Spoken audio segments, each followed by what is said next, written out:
Hello, Sepul Nation. Welcome to another SepulQuarta. We're here every Wednesday sharing the story of Sepultura with you all and bringing some special guests. Today we have Rind, bassist and vocalist of Secret Reich, who will also be performing In Yourself with Sepultura. It's going to be really special. And the storyteller will be with Paulo and Andreas, talking about the stories behind the covers of Sepultura's three first albums, Bestial Devastation, Morbid Visions, and Schizophrenia. So you can use here the super chat to have your questions highlighted. And right now I'm gonna leave a quick message for our Brazilian fans. Olá, Sepul Nation, bem-vindos a mais uma SepulQuarta. Nós estamos aqui todas as quartas-feiras compartilhando a história do Sepultura com vocês e trazendo convidados muito especiais. Hoje nós teremos aqui o Rind, baixista e vocalista do Secret Reich, que tem uma história longa com Sepultura, e ele também vai tocar Inner Self, que ficou bem legal. O storyteller vai ser com o Andreas e o Paulo falando histórias por trás das capas dos 3 primeiros discos da banda, o Bestial Devastation, Morbid Visions e o Schizophrenia. E a gente vai colocar aqui o QR Code para vocês poderem colaborar com a instituição da semana. Nós colocamos aí no vídeo de introdução. E também vocês podem usar o super chat. E inscrevam-se no canal. E agora vou colocar todos aqui para começarmos o nosso Q&A.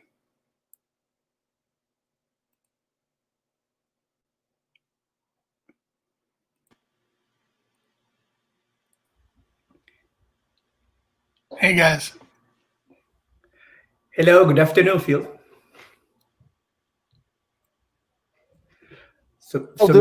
Welcome to another SepulQuarta. We're here live. I'm in São Paulo. Paulo is in Belo Horizonte. Phil Rind is in Phoenix, Arizona. Welcome, Phil. Thank you so much to be a part of this. You know, it's been a long time. We're supposed to do the tour together a few months ago, and everything happened. We're gonna talk about that as well. For Brazilian fans, por favor, não esqueçam aqui de colaborar com o Abrigo Animais Almigos, que é uma instituição fantástica lá de Salvador, que eu já acompanho já há algum tempo, e toda quarta-feira a gente está com uma galera nova aqui. And Paulo Xisto and Phil, and welcome, Phil. How you doing? Doing great. Nice to see you guys. Nice to see you too, man. So I was talking to you, I think a few days ago, you know, talking about the inner self stuff, and just remembering the day that we met for the first time. You know, it was basically our first show in America. That was back in 1989, at October 31st, 1989, at the Ritz in New York City, and Sepultura was the first time, of course, playing in the U.S. We actually did remember when we played at Zone Decay. Zone Decay, yeah, it was like S&M club. Yes, exactly. It was a masochist place afterwards, and we played there like a few songs. It was kind of a weird setup that the Roadrunner had that night. But the next day we played at the Ritz, like an amazing Ritz with Sacred Reich, us. I don't remember. Biohazard, maybe. I don't remember. I think it was King Diamond. King Diamond. Yeah, and I think Toxic. I can't remember. I'm drawing a blank. There were a few bands, I think. And you know, King Diamond was like the bigger name in Roadrunner during those days, and it was an amazing concert. You know, meeting all of you. So, what do you remember about that night? I remember meeting you guys, and I remember Max spoke maybe a little bit of English, and everybody it was very early, right, for you guys. And I remember I used to have my red GNL, and I told Paulo that I had bought it from Jason Newsted, and he was like, "Oh, check it out! I got the bass from Jason Newsted." And then I just remember we had a lot of fun, and it was really cool, and it was a great show, and you guys were really awesome. Yeah, I remember meeting you all and meeting Gloria for the first time. That you know, was our manager for many years. I remember during that tour because we start the tour in New York with this big show, and then we jumped in a van to tour the U.S. with Faith or Fear, and we toured like for more than 10,000 miles. I remember, like from east to west to Texas, and everywhere. We went everywhere, and then we went to Phoenix. We played at the Mason Jar, and we all came to see us. I think at the Motel 6 that we were staying or something like that, and then we talked to Gloria more calmly and stuff, and she was really wanted to work with us. She already talked to Case Wessels and stuff about, and it was a very special moment for us, of course. We just came from Europe. Yeah, we were like in Europe touring with Sodom, and we didn't even came back to Brazil. We went straight to the US to do the tour. And the first show was that, and then a Mason Jar, we met you all again, and that's why we basically moved to Phoenix when we moved to the U.S. Because of you all, because of Goody and Nino and all the people that that kind of really make part of our crew and Sacred Reich crew. Was the same people basically. Yeah, I remember it just being like a really exciting time when everything was starting to happen. I remember seeing you guys play. I can't remember the club in Phoenix. Was on Beneath the Remains tour, and you guys just destroying stuff. And then when Arise came out, and then we toured together for quite a long time. But I just remember it being very exciting. But we forgot Andreas forgot to tell everybody that we met Gloria because she was working with Sacred Reich at the time. Yeah, she was the manager. Yeah, Sacred Reich. I think manager. It was a Borovoy thing, right? Like Borovoy. Yeah, Borovoy was with us over there, and then we met you guys and met the whole crew. Nino I think was there. Maybe Goody. I don't think Lee was there, but I think it was Scott Porno. Maybe. Yes. Maybe, I don't know. I can't remember now who were there. That's how we got this connection. Just a little. Back on. Yeah. It was really cool, man. That tour was amazing. I remember also right after in 1990 we met again in Europe, the Dynamo Fest. It was our first big festival. It was insane. Yeah. I mean, I remember till today, like the feelings, of being in such a great festival backstage. People were very curious about us. Oh, look, those guys from Brazil. It's like everybody came to talk to us. I remember you guys, the Forbidden guys. That's where we met Forbidden and Craig and everybody, and Debbie Abono. Great people, man. That they really motivated us, because everybody was really excited to see Sepultura, to meet us and to talk to us, and we too, of course. That Angel was headlining that festival. You remember that, Dynamo? Yeah. Right? Yeah, we had played the year before with Sabotage and Armored Saint, and they invited us back. And it was Death Angel and us and you guys. And then I think we snuck you guys into France. I think you came on the bus. That's true. And we snuck you guys into France because you guys needed visas and you didn't have any. Wow, that's man. We snuck you in. You came to the Gibus, and we all jammed together at the Gibus in Paris. Back then, Brazilians they didn't have the European community, so we need to have visas to go through France. So yeah, but in 1990, I remember that we went through. I mean, they even look at our passports, and right. the driver and stuff. I remember going to the Eiffel Tower at night. It was the first time, it was empty. Remember the tour bus stopped there for a little while. We all came down, and it was really, wow, man. It was a dream. It was so cool, man. Yeah, it's funny because I think back in those times and everything that was going on with the entire scene and so many bands and so much going on. It just seemed like a wonderful time, like a wonderful, perfect moment that everything was coming together.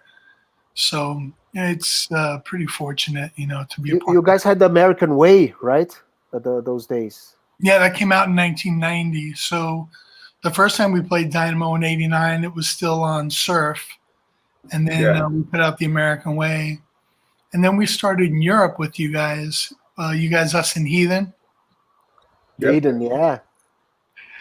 I was great. just remember that tour. I think we were in Birmingham, and we all had water guns. I remember And I think that. we almost destroyed the monitor desk with all the water that was going on. The light rack, all the light system went out because of the gunfight, the water gunfight. Everybody was pissed with us. Yeah, Amazing. and remember Poland on that tour was totally. I remember they were walking you guys over the venue. We were still in the hotel watching. It looked like the Beatles. They had like, army guys around everybody, surrounding you, walking you through all these thousands of kids. It was crazy. That was the time we sneak in Auschwitz as well. You remember that concentration camp? Yeah, I didn't go to that one. Oh, you didn't go? I think Jason Rainey was with us, and maybe Wiley. And you guys hopped the fence. we hopped the fence. We gave like the 20 Deutsche marks to a guard there, and he let us in. And was like 2 or 3 in the morning after we played, or I don't know. And we all went there, and with flashlights and stuff inside Auschwitz. Was an intense experience. Yeah, say the Jason least, said it was really creepy. Bibika's here saying Nino and Leo puked under the stage. Yeah, Bibika must remember a lot of stories of that tour. But yeah, I remember we made the best that we could, really, to we knew we were really close to in Poland. It was the first time there, and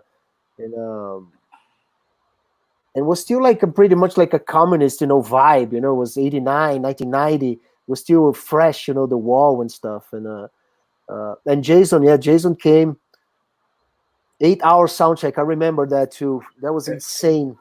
I mean, We got all the technical problems. By the end, everybody was drunk. Nobody gave a shit. Everybody was drinking vodka. Nobody gave a shit about sound check. That's all we had to do. There was a party after one of the shows at the disco, and Paulo was dancing with the local mayor. And Goody or Nino had the cap of the police chief of the town. Like, Yeah. Oh yeah. Paulo That's has good. all the moves. Not anymore. No more hips. The hips are gone. Eduardo Sacred Reich. Living in the countryside of Rio Grande do Sul in the 90s. I always saw Sacred Reich in magazines, but never had a chance to buy their CDs. Thanks to the internet, when I first listened to Surf Nicaragua, life-changing. Cheers. Idali Gremo.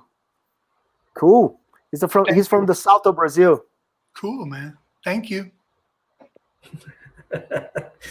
You guys haven't played yet in Brazil, huh? We actually did. We came with Exciter and played some shows a few years ago. I don't. We weren't here in Brazil. We were touring somewhere, playing. I remember. But you did an interview for my radio show here in São Paulo with Luciano and stuff. It was really cool. Yeah, it was really great. It was really great. Can't wait to get back. Only São Paulo. Tem mais pergunta aí, Bruno? Fabrício está aqui. Stan. Would Sepultura or Sacred Reich consider a live streaming concert without an audience? At this point in game, I consider anything to be on stage. It's like it's really something that I never really expected. I think neither of us. I mean, if you have a choice not to go on tours, there's another thing. I don't want to play anymore. I'm going to stay home, whatever. But to be obliged, and you cannot leave your home. You're not allowed to come into my country. I never, especially after everything that happened in Europe with the wall falling down and all that stuff. We're talking about Poland now, that it's a great fucking place, market with, a lot of friends. We play so many times in Poland and stuff, and I'll consider any proposition. Here in Brazil, they're starting to do these concerts with where you go with your car. You have 4 people at your car and stuff, and And I don't know what to think about that. But Everyone honks if they like the song.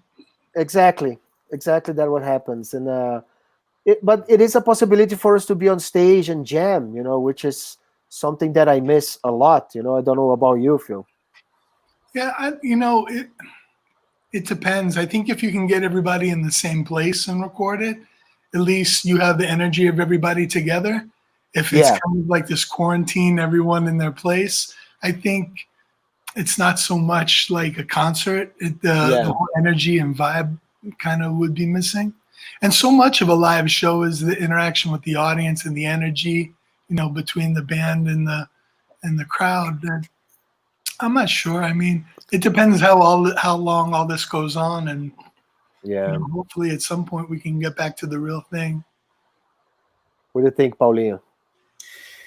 I missed you. The best part is to be on stage. It's every time that I try to record something separate and try to bring the live situation, it's very hard because you don't have the eye contact. You don't have on stage as a musician. It's very important to have that mood. I'm trying to play the songs here, trying to have the same vibe, but it's very hard to bring us the same that to be on the stages. But that's what we have now, so that's what we have to deal with. Yeah, we did like rehearsals and video clips. It's weird. It is of weird. course, of course, a live situation is a live situation. Regardless if you have all the stage set up and lights and everything, the good sound, you still need, what is really real there. The connection with people and stuff. Yeah. Fabricio, what's the origin of the name Sacred Reich? Thank you, Fabricio. Well, there's not much of an origin. I think someone said it and Jason thought it sounded cool, and that was that. And there wasn't, everyone was 16. There was nobody really thinking about stuff. I remember joining the band, and, like my grandmother's mother and two sisters were killed in the Holocaust, and an aunt and uncle were both in concentration camps. And my grandmother would say, "What's the name of your band?" I said, "I don't know, Grandma, we're working on it." and I was like, "We have to change the name. I can't be in a band called Sacred Reich. It's just ridiculous." Well, and then we got a record deal, we were about to change the name. And we got a record deal, and Brian at Metal Blade's like, "We like the name." I was like, "Well, there's that." So I think it's a great name. It's a very unique, original. I don't think historically I'd never seen the Reich connected to sacred. That historically, I never seen that. So I think it's very original, really. Who came with that connection, Well, I think it describes.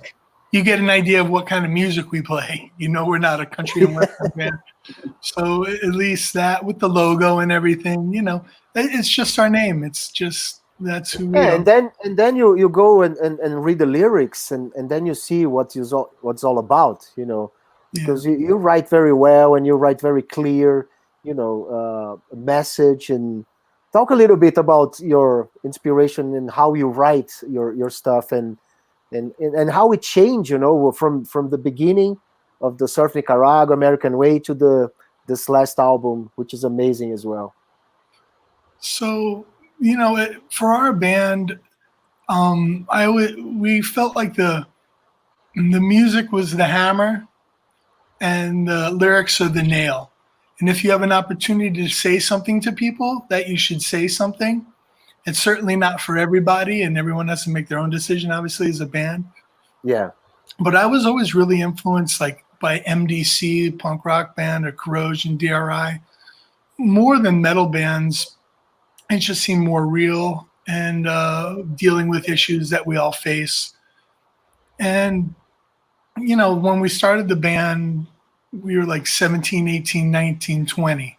So when we recorded Ignorance was quite a long time ago now that we're all in our 50s.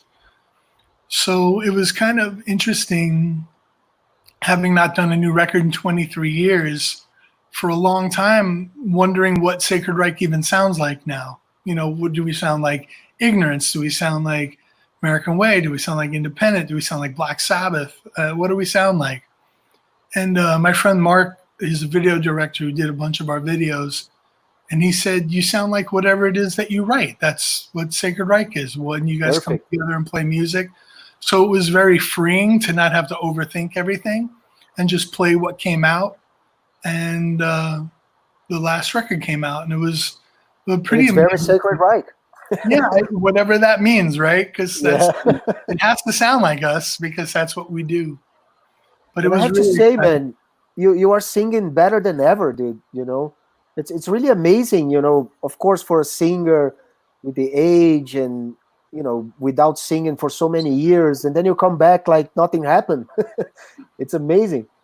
Maybe my voice needed a 23-year break. Maybe that was the thing. You know, when we were making the new record, I remember singing the first track and trying too hard.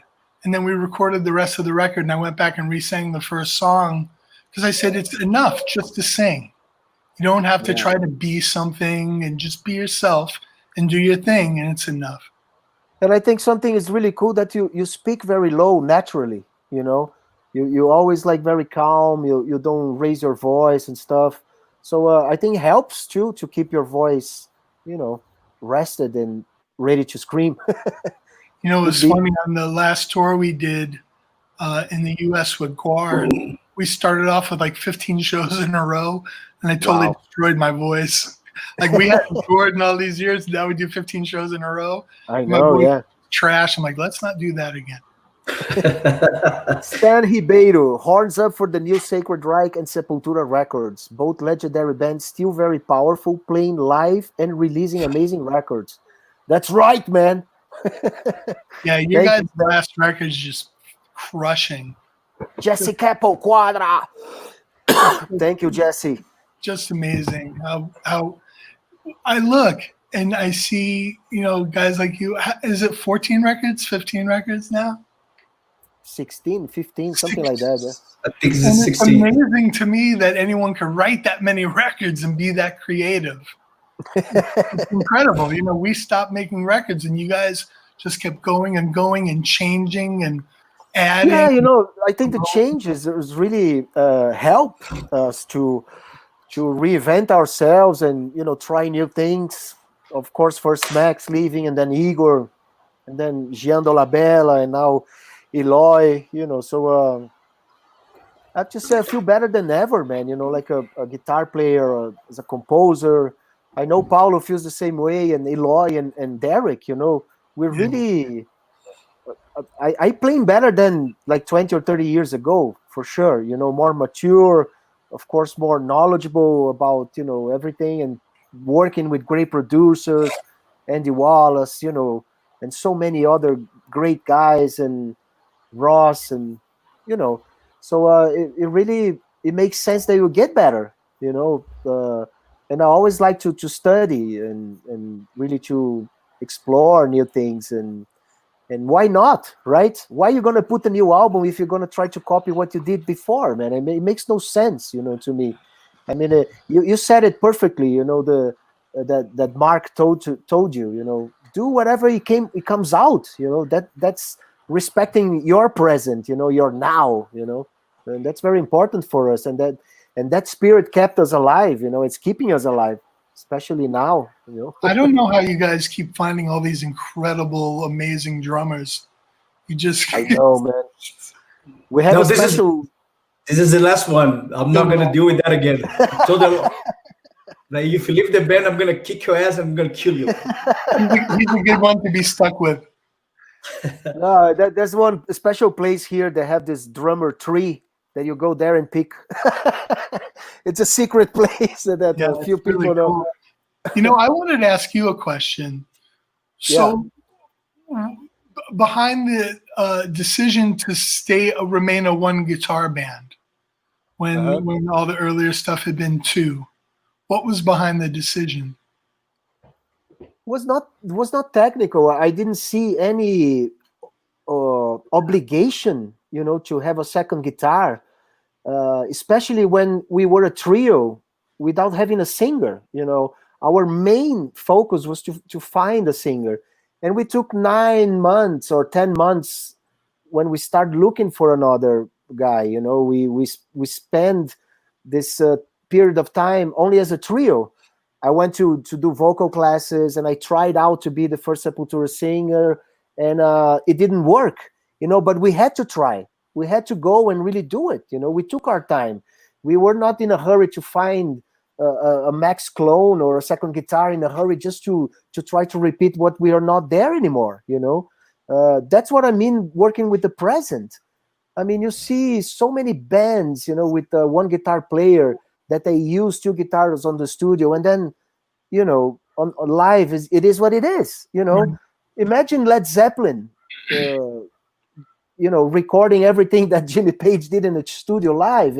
It's simply not possible, and it was not meant to be. I mean, the live situation is something else, you know, especially after Sgt. Pepper's from the Beatles, that you see the studio as something unreal, you know, compared to the stage. Because in 1967, when the Beatles put out the album, it wasn't possible for that album to be performed on stage with the technology during those days and everything, you know. So the album is one thing, the stage is another thing, you know. You're not obliged as an artist to repeat something that's actually, for me, the album is not the end, it's just the beginning, and it's just a part of a process of the music, you know. The music is on stage. I mean, you know Kiowas from the album KUZD. How many times and how many different ways we perform that song? Oh no, Kiowas is the way it is on the album. No, it's not.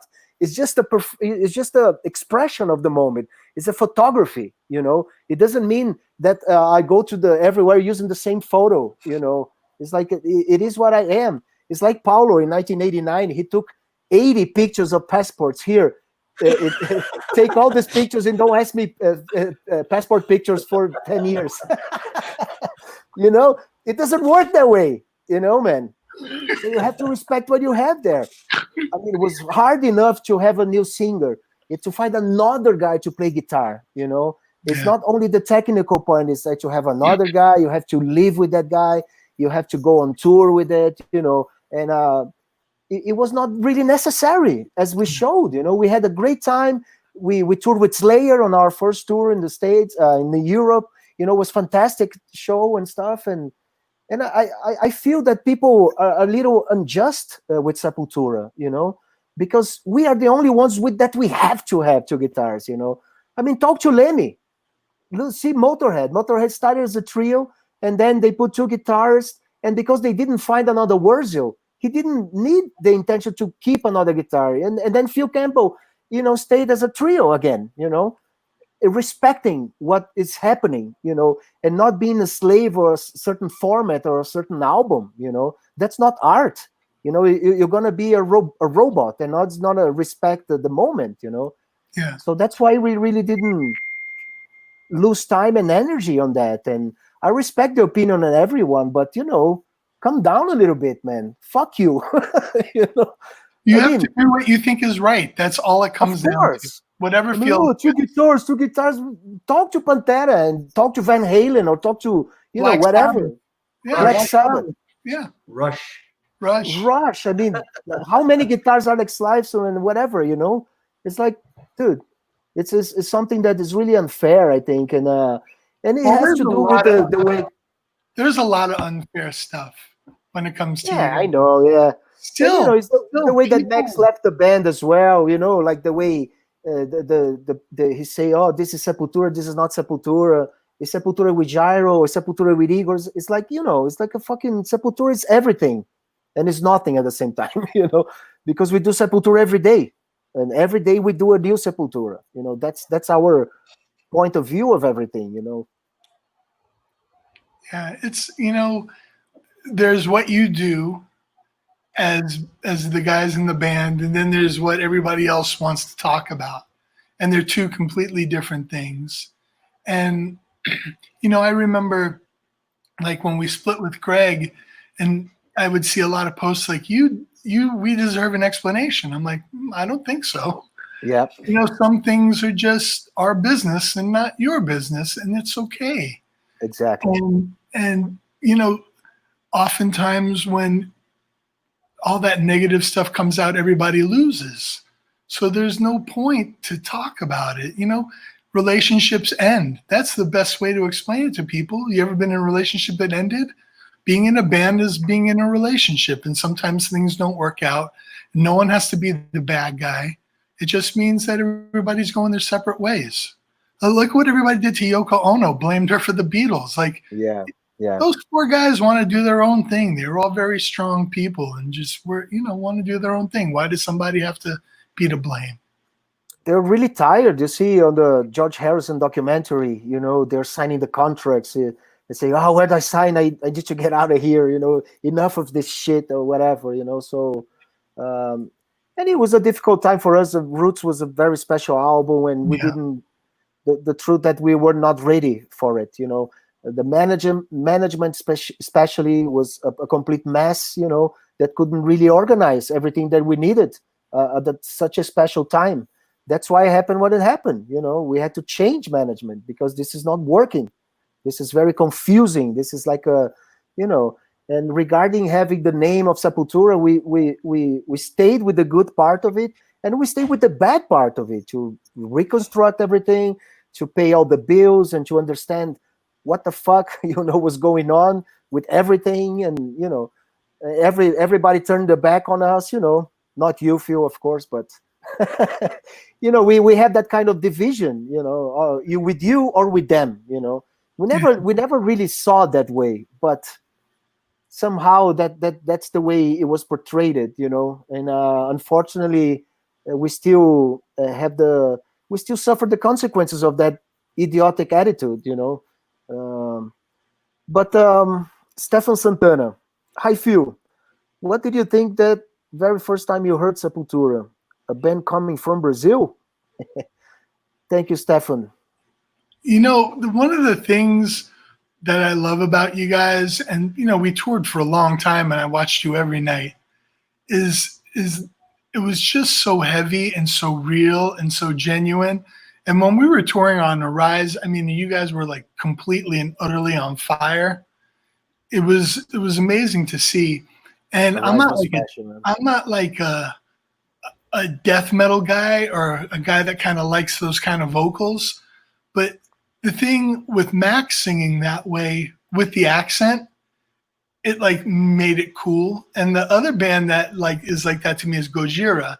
Like I'm not really a big fan of those kind of vocals. I like singers, but and I think it has something to do also with the accent. Maybe it makes it kind of cool. But I think you guys are incredible, and it's amazing to see the journey and after everything that you've been through. And I know it's difficult to just keep going, and especially with all the stuff that you guys went through, with the split and everyone seeming to have an opinion at the peak of artistic, like sales wise, artistic is one side and commercial stuff is the other side. But at the peak of like the commercial success, to have all that stuff happening had to be really difficult. So I just love you guys, and I think you're all super cool on top of it. And I don't know, man, you guys just rule. Yeah, I mean, we're still friends, and I mentioned about the tried out for Metallica in 1992. That I remember when the Black Album came out, and I tell this everyone that me and Phil, we were the only ones who liked the Black Album when it came out, and we were the defenders of the Black Album against everyone. Paulo, Max, Igor, Wiley, everyone said, "What the fuck they're doing? What is this shit?" and stuff. Well, they're just saying shit about one of the best masterpieces of all time in metal and music history, simply like that, And it was weird. Of course, it was different, but it was magnificent. I mean, sad but true, and The Unforgiven, they were just monsters songs. Do you remember those days? I remember exactly at the Masquerade in Atlanta, having like an argument, and me and you defending the album against Max or something, who was Yeah. like, you know, I remember that? I remember you playing along with it a lot too. Like you'd have it and you get your guitar out. So when that whole thing happened with James and Jason called me, you know, and he was like, "Hey, do you think Wiley could do it?" And I was like, "If it was Kirk Hammett, yes, because Wiley plays incredible leads, but he's not a downstroking rhythm guitar player. That's not his strength." So I think Wiley's probably still mad at me for not. And I didn't even think about it that way. He goes, "Dude, I was a little bummed that you didn't just say But you yes." know, Wiley could go as well. You know, I mean, That's his point. And I was like, Jason asked me what I thought, and I gave him my honest opinion. That's true. Like, Yeah, I was just being honest. I'm not here to waste their time when they need to find a guitar that's player. very true. Yeah. And he said, if there's anyone you think you could do it, I'm like, Andreas. He was playing along with the record. I know Andreas could do it. And that's when they contacted you. It was crazy, man. I mean, we were finishing some dates in Brazil, and then I got a call from you talking about the possibility, and I said, yes, of course. And then Jason, I talked to Jason, or he said they were in Denver, like rehearsing and practicing and everything. And in a week or so, I got a plane ticket and I went. And although I played a little bit of the riffs, I didn't know everything, you know, of the Black Album, especially songs like Unforgiven. They were more, you know, technical and stuff, you know, different from. And Justice for All is technical in a different way. And Justice for All, it's more trashy. It's more, you know, I played Short Straw. I played one with them on rehearsal, and it was amazing, man. I played very well, you know, and but the Black Album was really, I was not there, you know. I didn't know the leads from Nothing Else Matters and stuff, and I was bummed because I lost because of details, you know. I had like an extra rehearsal only for myself and for James Marshall, and they decided even after the rehearsal they had a meeting, you know, to decide. So I was almost happened, but they were more safe, you know, safer with James. Yeah. They had all the stuff and the American whatever, you know. It was. You know, I remember when Jason called, I said, "Why don't you just use James Marshall? Didn't he do it last time when James broke his arm?" Yeah.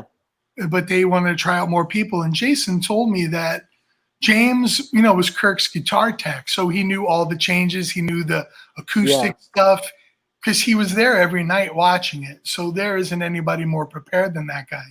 But Jason also told me if it was for a more permanent position, you would have got the gig instead of him. Did he tell you that too? Yes, he did. Yeah, That's Hatfield, cool. Step aside, man. Right. In our No, defense, but yeah, but we could. Sorry, fala aí, Paulinho. Go ahead. I'll finish. I'll do the. No, but the we got a comment. really cool connection, really. And till today, you know, we got this connection, and we are friends and stuff. Every time we see each other, the whole band and everything, you know, it's fantastic, man. You know, so yeah, he told me that if it was something for more a longer term and stuff, whatever, but nevertheless was an experience of unforgettable. You know, it was amazing to leave that moment of the peak of you know, of the Black Album, touring with Guns N' Roses and stuff. It was insane. What a crazy time that whole thing was. I know, man. Thank you. That's crazy. In our defense, the song that was out first was Entertainment. Only the video clip came out like a month before, so that was the overplaying on the MTV and radio. Don't try to defend yourself now, man. Then the rest of the album came out. No. Yes, I remember that. Now try to be a good guy for the Metallica dudes. Now. It's like the first time listening to some like old stuff that I used to hate, but now I like it. You know? Well, you know what's interesting? Somebody described the Black record as the beginning of the end, and I would probably say that's true because I didn't listen to Load or Reload. Like Load has one song I really like, Hero of the Day, and Reload isn't something I'm interested in, or Saint Anger. But people want to talk bad about Metallica, but then they forget everything that got them to those records. If you're a band long enough and you make enough records, you're going to make some. Everything can't be a home run. Some of them are not going to be as great. True. You just keep going. And that's the you know, you're talking about Jason. Oh, you guys have James Marshall there already, but I thought it was fantastic that they opened even for Metallica cover bands from Canada, from places. I mean, they tried out a lot of people, and they are so, I mean, professional and so passionate about what they do. No wonder they are what they are. You know. Yeah.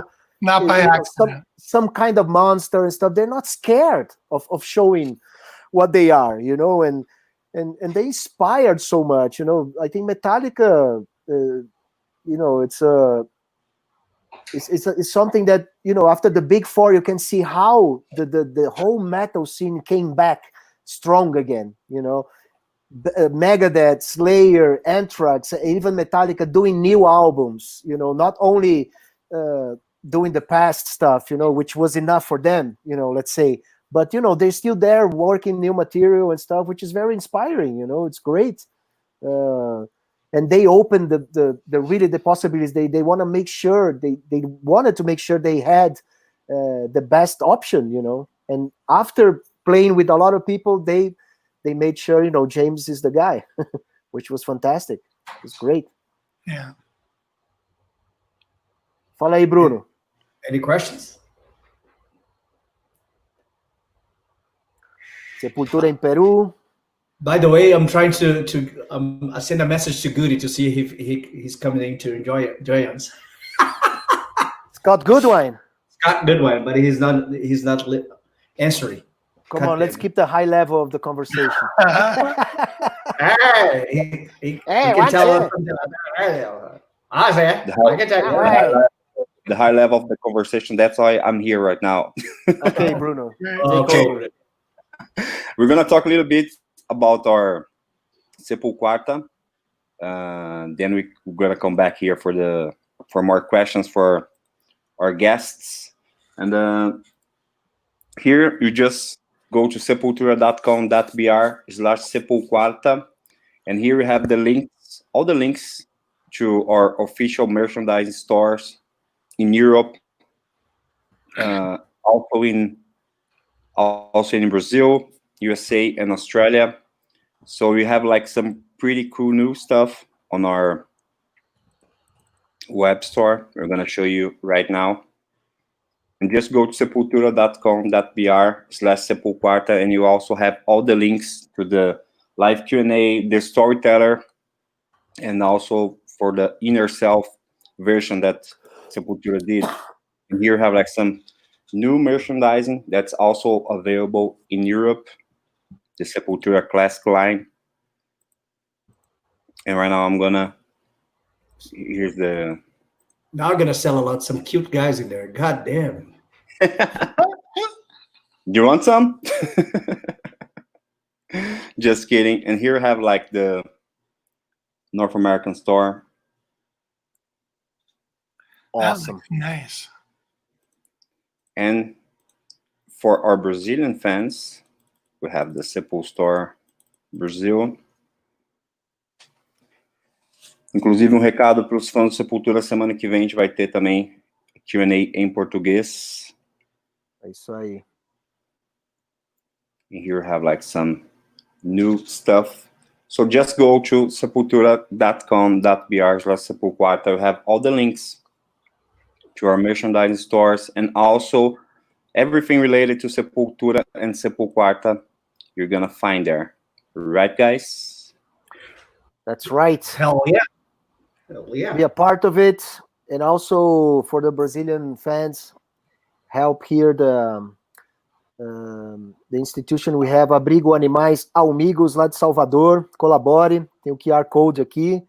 Vamos ajudar. A galera ali tá sempre pedindo, porque é uma situação muito difícil, já normalmente, né? Já acompanho o trabalho dele já tem uns 2 anos, e agora com a pandemia, obviamente as coisas ficaram bem piores, E vamos ajudar aí. Só colocar o QR Code aí e vamos em frente. Right? So, Phil, tomorrow we're going to have this big announcement that we're going to share with you, especially here today with all Sepul Nation and Sacred Reich Nation here with us, that we are announcing the rescheduling of our tour that's supposed to happen last March for March and April 2021. Sepultura, Sacred Reich, Crowbar, and Aftershock. Same bands. And tomorrow, you're all going to have the details of all the cities confirmed and etc. And, let's work and let's pray. This will happen. Right, Phil? Yeah, absolutely. I mean, I think we're all in the same boat, right? Hoping that everything's going to work out, and we're all hoping for the best. And hopefully we can get it under control. I know in Brazil is a lot of the same situation here in the U.S. Yes. It's not going so great. Europeans, they don't want us. Yeah, in Europe, they seem to have a handle on it. They have the peak way before than ours, so they have. Well, I guess those people are going to wear masks and listen, and the governments have a cohesive plan to deal with it, as opposed to the United States and Brazil, where we're just like, fuck it, just open shit up and we'll see what happens. But that's what's happening, yeah, unfortunately. Yeah. We'll all keep our fingers crossed and hope for the best, and hope that in March we can reach the point that we can get back out on the road and bring this tour to the people. I'm really looking forward to it. I hope so, man. I hope so. So yeah, tomorrow on our social media everywhere, Sepultura, Sacred Reich, and Nuclear Blast, and all the details for the rescheduling of the North American tour. Hopefully we put QUADRA on stage for the first time soon. Wesley 6. Hi, Phil. Is there any reason not to play the song Low live? Hill was memorable era for SR. By the way, the last album was just amazing. Congrats. Hugs from São Bernardo do Campo. Valeu, Wesley. Well, thank you. The stuff on Heel, a lot of it was in D, and it's the only record that's in D. And we really never brought guitars that were tuned to D. It seems like a kind of lame excuse, but it's kind of true. And before, when we were touring, we were mostly doing stuff off the first few records when we were touring with Greg. And now that Dave's back, we're opening up the back catalog to the records that Dave was on. McClub. And we definitely want to play a lot of stuff off the new record because we're really super happy with it. So we'll see. We'll see if we can add it to the set list for you. Nice. Solta a pergunta aí, Bruno. Lê umas aí, Paulinho. I'm not good with reading. I'm very bad with reading. Puta, Paulo, você é filho de uma. 10 more pillars to the pets. Thank you very much, Eduardo. Metal has religious fans. I think there's a trade-off because of that. People are engaged, but at the same time blinded. How it affects your freedom as a composer? Phil, did you get it? It doesn't. It doesn't. People are going to think what they want to think, but ultimately we have to write what we think is best. I don't think anybody's sitting around writing songs thinking, people are going to love this, because we don't really know what anyone's going to like. We write the things that we sound the best, and we're probably our toughest critic, although with the internet, maybe that's not true. But all we can do is what we think is best at the time and hope people like it. I mean, really, that's from my perspective. Henrique Leal, I would like to ask to Paulo and Phil, what is the best moment they remember when they came to Venezuela for the first time? Gracias, Enrique. Besides the show itself that was insane, we have some footage from that. We have some pranks. Remember the prank from the hotels that we faked that we're policemen and everybody was like drinking and doing some illegal stuff. That was Venezuela or Colombia? Venezuela, I think. Venezuela. I think so. Nino was desperate. We took the walkie-talkie, the radio from the security guard, and we put against the door. And somebody was talking to them, something, and we knocked the door and left. This is the police, and everybody was freaking out. Great. And I remember when we were in the airport in Los Angeles, and we were supposed to go to Mexico City, and there was a problem with your guys' visas. So all the bands were waiting to see what was going on. And Nino and Goody went and got drunk and then started complaining, like, why do we have to wait? And blah, blah, blah. I said, everyone's waiting. Everyone's with a good attitude. Why are you throwing a fit? And Nino's like, well, I don't have to go. I go, you don't, because you're fired. And if Sepultura doesn't go to Mexico City, you don't have to go because of us. And then when you guys got down to Venezuela, I remember Nino going, am I going to mix you? I'm like, no, man. Like, we fired you. And then Goody's like, you can't do that. And I said, you're fired too. He's like, what? Because I remember once when we were touring in Europe and Leo was on our bus, and Leo drank a lot. And we pretty much didn't drink. We just smoked weed. And Leo would get drunk. And I'm like, dude, you're on the wrong bus. The drinking bus is the other bus. This is No the shit, smoking bus. And he used to call us the fun police. You're the fun police. Go, it's only fun because you're fun drunk. police. Of us to keep acting like an idiot. Yeah, we had the band bus that we tried to keep it quiet, and the crew bus, man. Holy shit. Was the Yeah, party we got bus out of control. Out of control. all the time. The funniest thing ever, though, was at the Black Sabbath shows at the end of the Oh tour. my god! And Yes, remember Nino would dress Leo up like Ozzy like Ozzy. and send him out there. And then Dude. what did he say? He told some kid that the bus next to yours was Ozzy's bus, and that he should go A lot tell. of people, yeah, and the security was pissed off, man. He was saying something like Ozzy's looking for the craziest person. The bus right next to yours is Ozzy's. You just go tell them you're looking for Ozzy. They're going to tell you he's not on here, but they're lying. You just fight your way to the back lounge, and Ozzy will know that you're the most hardcore fan. And I think it was Typo Negative's bus. Oh, And he went Oh, on and started fighting with them, and they called the cops and had the kid arrested. a lot of people believe because Leo was exactly the same as Ozzy during those days, 1992. Yeah, that blue like coat and The glasses. blue And sunglasses, yeah.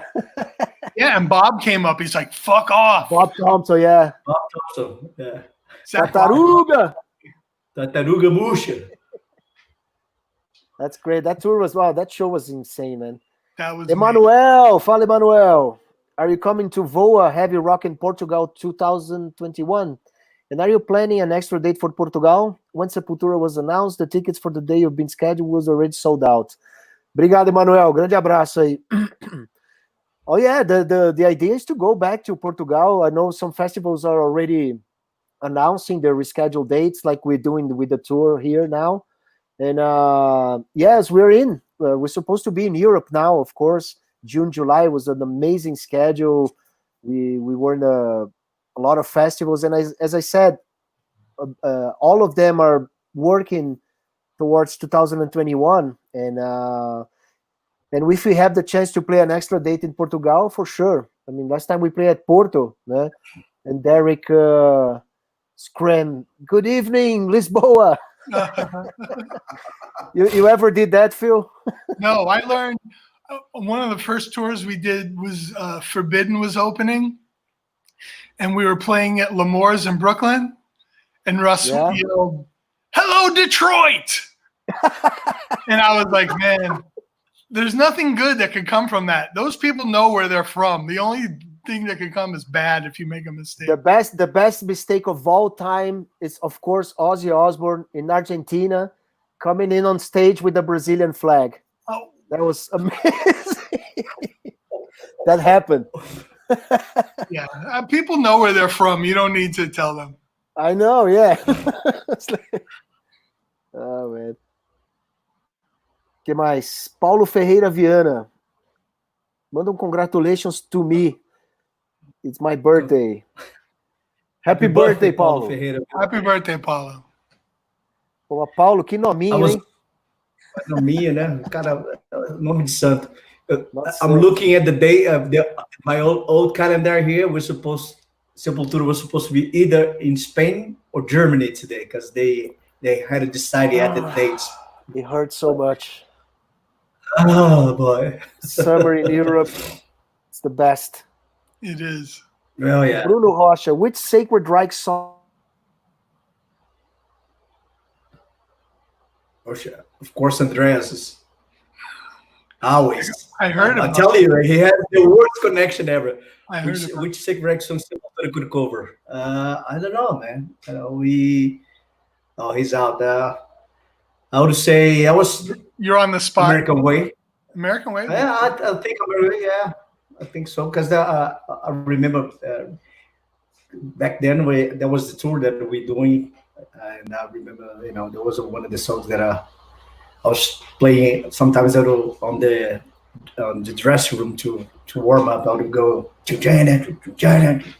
So I was just but it's a very cool and easygoing riff, like Yes. very swingable. So We're not very it's, tricky. yeah, it's a great record. It's a great song, especially for the live vibe. Phil, how's your impression about QUADRA, the new Sepultura record? Marcos, Hermes. Yeah, I think it's just so fucking heavy. It's amazing when I listen to it, and just within the record itself, just kind of the different moods that you go through. It's I think it's amazing, and I think Derek's voice is really great, and obviously your bass playing is wonderful. Thank you very much. But it was very hard. It was not easy to do. No, it sounds very technical. A lot of stuff was like, before Andreas was like, hey, relax, do the old rock and roll shit. And I know Jens Bogren was like, dude, that's not gonna happen. And then done. It's like, no, you got this part's gonna do exactly like the guitar. I was like, motherfucker. So some parts that he was cutting to pieces. Sometimes you're slowing down all the pitches to make it sound like the guitar's changing picks, changing the way you're playing. It's like, and do it again. I was like, I don't even know how I'm going to do that live, but I'll figure it out. Tell Andreas to take it easy. Yeah. God damn. Hey, Jens isn't going to be around for the live show. You do whatever the hell you want. Yeah, no, I'm going to play everything wrong. And it's like, that's my way now, man. That's my way. You play the Ian Hill version, the Judas Priest version of it. That's right. Stefan Cutie is asking about bass question. 5 or 4 strings and why? I'm 4-stringer. Phil has always been a 4-stringer. I used to be a 4-stringer, but I'm 5-string because when I start to play with alembics, the neck is so thick and bigger. When I changed the bass for the arms, with the 5-string was feeling the same way as the alembic, so I got used to it. That's why it's more a feeling that I got used to it. That's I feel comfortable. If I use like a jazz bass, it feels very thin for me. It's just a matter to be even that I have feel of the. I like the precision neck and I like the arms, and the alembics are huge. I was trying to play the old alembic. I was like, God damn, they're heavy as fuck to play like stand up for half an hour. You fucked. I can barely play 4 strings. I don't need to add an extra one. Shut up, man. You're a good amazing bass player, and to in a few minutes we're gonna have the Inner Self with 2 basses. It's the first time we do that, and it sounds really cool, man. Sounds really amazing. I think Field's on right and Paulo left, so you have the nuances of these 2 bass players playing Inner Self. Alexander Aguiar. Hey, Phil, could you share some cool stories and memories about the early 90s when you Sepultura used to rehearse in the same area in Phoenix? Andreas and Paulo, please share your memories too. Well, when Rob Halford was nearby knew it. rehearsing with his band Fight, Paulo didn't practice.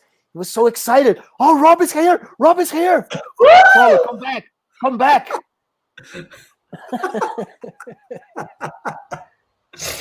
Yeah, but that place was great. We wrote Chaos AD. Basically, we started writing Chaos AD here in Brazil, in São Bernardo, São Paulo, and then we finished the album in that place. You guys still rehearse there or no? No, not for a long time. But I remember there are lots of bands in there, and I also remember being lucky that none of us ever got shot down there in that neighborhood. I remember rehearsing, and then we would take a break, and you would hear pop, pop, bang, bang, bang, pop, pop, bang, bang, like people shooting back and forth at each other. I remember that a gas station nearby that I stopped a few times. That was really weird. It was like a movie scene, you know. I was expecting to get shot there too. Like it's like or the gas station exploding or something like that. Well, when we were there, when the whole Rodney King thing happened, you know, and the riots were happening in LA, and we'd stop at the store, and you know, like we were the only white dudes around, and we felt a little uncomfortable, and you know, rightfully so. But it was when we lived there, we lived all during the 90s. I don't remember being such a too violent place. Of course, I have those areas, you know, the gangs, you know, the Mexicans and stuff, but it was pretty relaxed. Yeah, I think Phoenix is pretty chill. I never feel unsafe living here at all, really. Me either. I was very mellow, and we just went crazy at the mason jar. And lots of barbecues at your house. Hey Phil, were you at that Sick of It All show that a big fight broke at the mason jar? That the police came with helicopters and stuff? Not at the mason jar. Paulo jammed with Sick of It All that night, remember? I went under the pool table and waited for the whole fight. I was like, fuck this, no way. Well, but I remember on the tour that we did, it was like Fight Central, Riot Central. Yeah. Remember there was a big fight in Boston. There was a big one in Allentown. I remember that one. Second of all, guys jumped in the crowd, and it was all like pepper spraying Nazis. And Biohazard played that show too. And then there was the one in New Mexico. Oh, Gallup. My birthday. You remember my birthday? Gallup. New Mexico, that the police were kicking everybody's ass during the whole day. It was like a weird atmosphere. It was my birthday, August 24th, 90 something, whatever. And they prepared this big bucket because we had this tradition of birthday buckets that they had everything like shit and food and rest of animals and like everything. And we didn't finish the show because we were playing Roots, I think, right? At the end or something like that. Not Roots was before that. Yeah. Yeah, you're on a rise.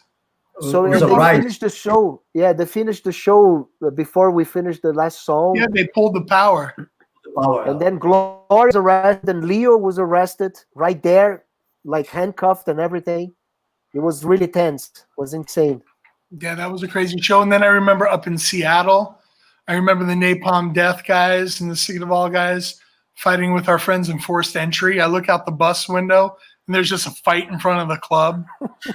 There were a lot of fights on that tour. I remember in Boston, there was a big, huge thing. Oh, man, there were a lot of fights on that tour. What about in Washington, D.C.? Were you with us as well, with the big security guards that Nino got his thumb on the bus tour door, that heavy doors, you know? Oh, Washington D.C. That was Washington D.C. Was with Sacred Reich? It was crazy too. Yeah, that was Washington D.C. and then all the fights were breaking Harpers in Detroit. Oh man! Yeah, that was heavy. Yeah, that's on this coming tour, Harpos. Harpers. They got to put you high enough away to be out of the reach of the Nazis that show up at the show. I don't know. No, it was a mixed feelings because the first shows that we had at Harpo's were insane. Like the shows we did together there was also crazy. But then we played there later, of course, without Max and all the weird places. Was really, really weird. It got weird, and I mean, Detroit was just like going down. It was really weird. It was almost like a ghost town, and the place that Harpo is really. They had a lot of really difficult economic times. Even when we were just there with Guar, you know, the auto workers were going on strike and not getting a good deal from you know, the automobile companies. It's just been really tough. Yeah, but nevertheless, it's a iconic place that's still there, you know, which is insane. It's amazing. It's really something worth of applause. Hey, Phil, Steve Harris or Kizzy Butler? Stay heavy, Sepultura. Thank you. Steve Butler. Steve Butler. Yeah, I mean, both of them and Geddy Lee were my three inspirations. Although I wish I could play like Geddy Lee. There's no way. He's very good. At this point in my life, I'd probably say Geezer Butler is my guy, you know. I'm not good enough to play like Steve Harris. Yeah, and Steve Harris has a particular tone and plays like that galloping thing, and that's not really what we do. Bibica. Yes, there was good fights on that tour. Yes. Great. Oh, man, I remember Silvio when we were in Boston, and those skinheads were chasing Wiley and Scott Jarrell. And I ran into the club. I'm like, come on, they're getting chased. I remember Bibica like coming off the bus. I don't know if he had a knife or like a bat or something. Bibica was always ready for something like that, man.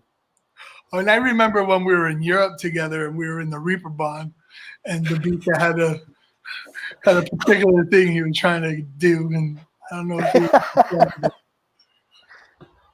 they stole my money. It was just too much fun, man. Wiley's online. Miss you guys. Oh, Wiley. Sexo Deus. Yay. Sexo Deus. Bibica wrote. That was a knife. Well, man. That was a knife. Of course it was a knife. Why wouldn't ready to cut some skinhead? That's so cool, man. Wiley as well, man. On the last album, he seemed he didn't lose anything. For quite the opposite, you know. Yeah. You singing and him playing, it's really fantastic, man. Yeah, so you guys wrote the album without Jason. Is that what it is, or there's Jason's material on the album?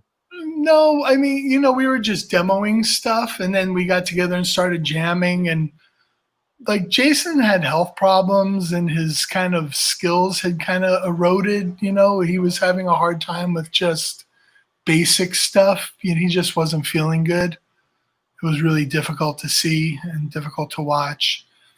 Yeah. And by the time it came time to do the record, it was obvious that he wasn't going to be able to do it. Well, wasn't he having problems with alcohol and drugs and all that crap? Well, that was part of it. And then it's just getting older and not taking care of yourself for your whole life. He had a really difficult time, really difficult upbringing. And mom died like when he was 17 and he had been on his own. Yeah, pretty much his whole life. So it was really difficult for him, and he just got sick. I mean, eventually he died of a heart attack, you know. So it's unfortunate, you know. He was a major, humongous part of what we did. He started the band. It was his band. Yeah. Yeah, and him and Wiley together was really, really cool. So that's why I'm so curious and anxious to see, you know, this new band live, you know, and Dave McLeod, you know, fit so well with you guys when he came in, you know, and now, of course. Yeah, you know, it's so fun. Well, you know, when we split with Greg, we were like, what are we going to do? You know, getting a new band member is a big deal. Where do they live? How, you know, it's just so many questions. Who are they? How do they play? What do they really like when you live with them? Exactly. And, you know, I just thought, let's call Dave, see what he's doing. And he was totally into it, you know, so we got lucky. It was perfect timing. It was great. What are your favorite songs to open the shows with? I don't know. Usually the new album, when we have, you know, We open with the new stuff. But Arise is a cool song to open the show. Sometimes we open the show with Arise. Sometimes we open up with The American Way if we don't get a sound check, because it gives the sound guy like one song that's not too fast to dial in the sound. Cool, yeah. So sometimes we do that. Or we were opening with a new song called Manifest Reality. And then I don't think people knew it that much. And then we started opening up with a different new song, which seemed to do a little better for the people. They were more familiar with it. It was amazing on the last tours as we went along, and when we went to Europe and did our own headlining shows, that people were already singing along with some of the new songs. It was really wonderful to see. Now they're very, I mean, Divide and Conquer, it's amazing, man. It's really, really, really memorable, you know? Yeah, that was one of the ones that we noticed people were singing along with. So we started using it as an opener. That one and Salvation, people were singing along Salvation, with yeah. a lot too. That's my favorite song, I think, on the record. Sepultura community. Tono. Hi, guys. Awakening and Quadra are amazing. Thank you, Sepultura and Sacred Reich, for 35 years of killing. Tono.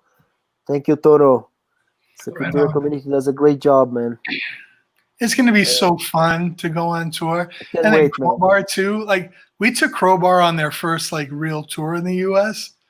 in 1996, I think. Really? Yeah, Crowbar Wow. Zero, who was Wrathchild U.S. That was really a lot of fun, too. So we're going to have tour with Crowbar as well. It was really cool. It was really fun. Yeah, we did Europe, right? Yeah. Yeah, it was good for sure. Yeah, Bruno. Well, guys, time to say goodbye to everyone, because we're gonna have in 3 minutes. Yeah, man, have to do that again. Hey, and Phil. we're gonna have Inner Self on our SepulQuarta. Yes. Inner Self, double bass, not drum, but double bass. I'm going to touch Paulo. There's Paulo. I can't get this. I'm going to squeeze you. There you go. Hey, Phil, thank you very much. Thank you guys for having me. It's fantastic. Hopefully we see you soon on stage and having a good time. Say hi to the family and everybody at Sacred Reich. And stay safe, man. We will do, and you guys do the same. Looking forward to getting together and going on tour. It's going to be a great time whenever it happens. Yeah. It will happen. All right. Thank you very much. Thank you. Good to see you, my friends. It's been a long time. Thank you, Paulo Schisters. It's been a pleasure talking to you. I love your band. You're a great guitar player, bass player, sorry. And love your band, man. Thank you, Paulo. Falou, valeu, Brasil. Continue colaborando aqui com o pessoal dos amigos, hein, mano? Vamos ajudar aí. Sexo Deus. Bebica. Inner Self. Vai lá.